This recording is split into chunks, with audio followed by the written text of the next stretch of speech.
सम्यक न्यूज. जय भीम. मी विजय निलंगेकर सम्यक न्यूज लाईव्हच्या या विशेष बातमीपत्रामध्ये आपलं स्वागत करतो. पाहूयात आजच्या सम्यक घडामोडी. Ideal Institute of Biology, Nanded आणि Latur, leader in biology. Phoenix multispeciality hospital and critical care centre, Shivajinagar, Nanded. Asaduddin Owaisi ji. Speaker sir, आपका बेहद शुक्रिया कि कल शाम में आपने फ़ोन करके मेरी खैरियत और मुझसे दरियाफ़्त किया कि क्या हुआ, और आपने मुझे बताया कि आपने फ़ौरन पुलिस के आला अहदेदारों से बातचीत भी की.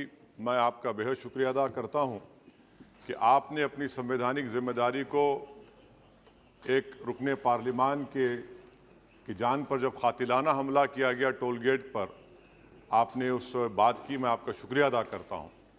स्पीकर साहब, मैं मुख्तसर से यहाँ पर ये बात कहना चाहूँगा कि मुख्तलिफ सियासी पार्टियाँ मुख्तलिफ प्रदेश में इक़्तिदार पर हैं. ये बात आप तमाम को मैं गोशगुजार कर रहा हूँ कि आखिर ये कौन लोग हैं जो गोली पर भरोसा करते हैं, बैलेट पर नहीं करते.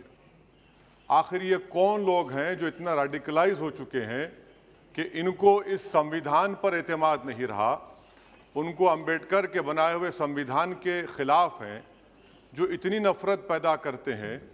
आखिर ये कौन लोग हैं? मैं इसको सियासी गुफ्तगू नहीं करूंगा, ये सब के लिए छोड़ रहा हूं, क्योंकि जहां तक मुझे मालूम कि मैं 2 मरतबा का विधायक हूं, 4 मरतबा का सांसद हूं, और अगर इस तरह से अगर राजनीति आगे बढ़ेगी कि टोल गेट पर गाड़ी रुकती है और 4 राउंड गोलियां चलाई जाती हैं, आखिर इन नौजवानों को ये कैसे रेडिकलाइज हुए?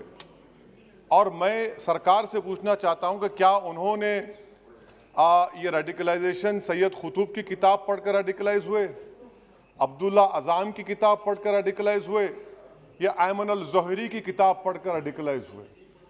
इसीलिए मैंने सरकार से 2015 में कहा था कि इंटरनल सिक्योरिटी डिपार्टमेंट MHA में, उसमें तमाम मज़ाहिब के लोगों का एक काउंटर रेडिकल सेल बनाइए आप.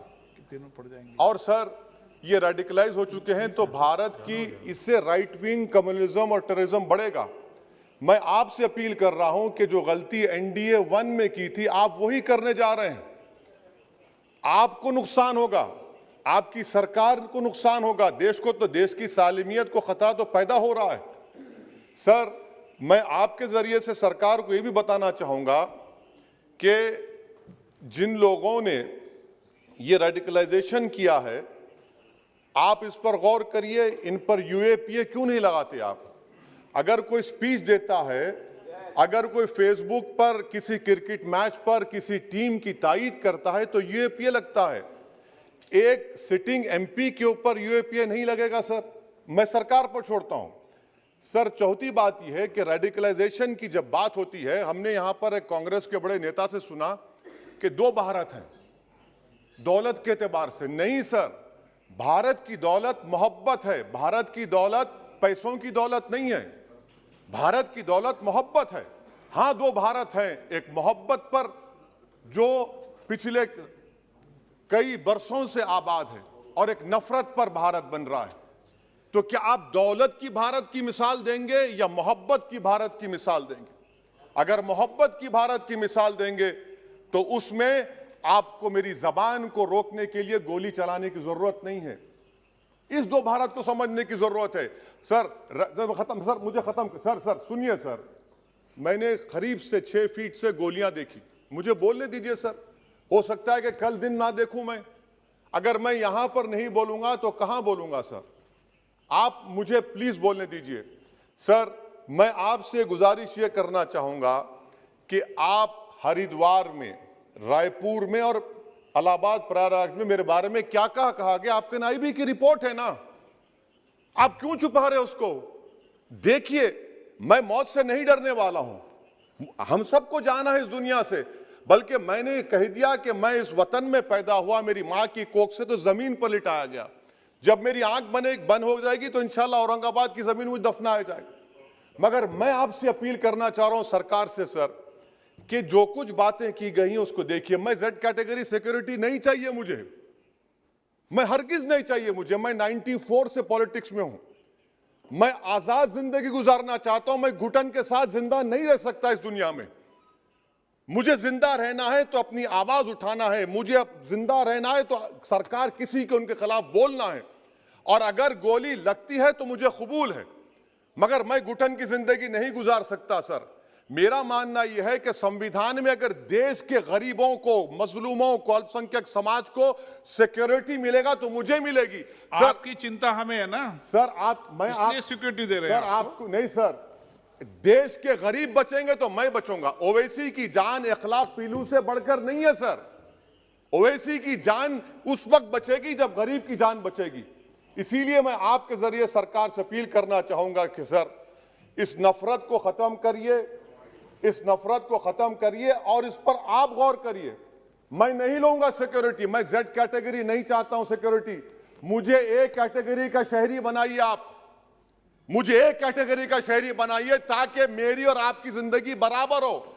जब देश के प्रधानमंत्री पर सिक्योरिटी ब्रीच हुआ, अपोजिशन की तरफ से मैंने कहा था कि गलत हुआ। सब सेकुलर पार्टी के लोगों ने कहा कि ओवैसी तुम क्यों बोले? मैंने कहा नहीं, देश का प्रधानमंत्री मेरा है, सिक्योरिटी ब्रीच हुई तो एक्शन लेना चाहिए। मगर 4 मर्तबा के एमपी पर कोई 6 फीट के फासले से 4-4 गोली चलाता है। मुझे मौत है, हम सबकी मौत है, मगर मैं इन गोली चलाने वालों से डर कर खामोश नहीं बैठने वाला हूं।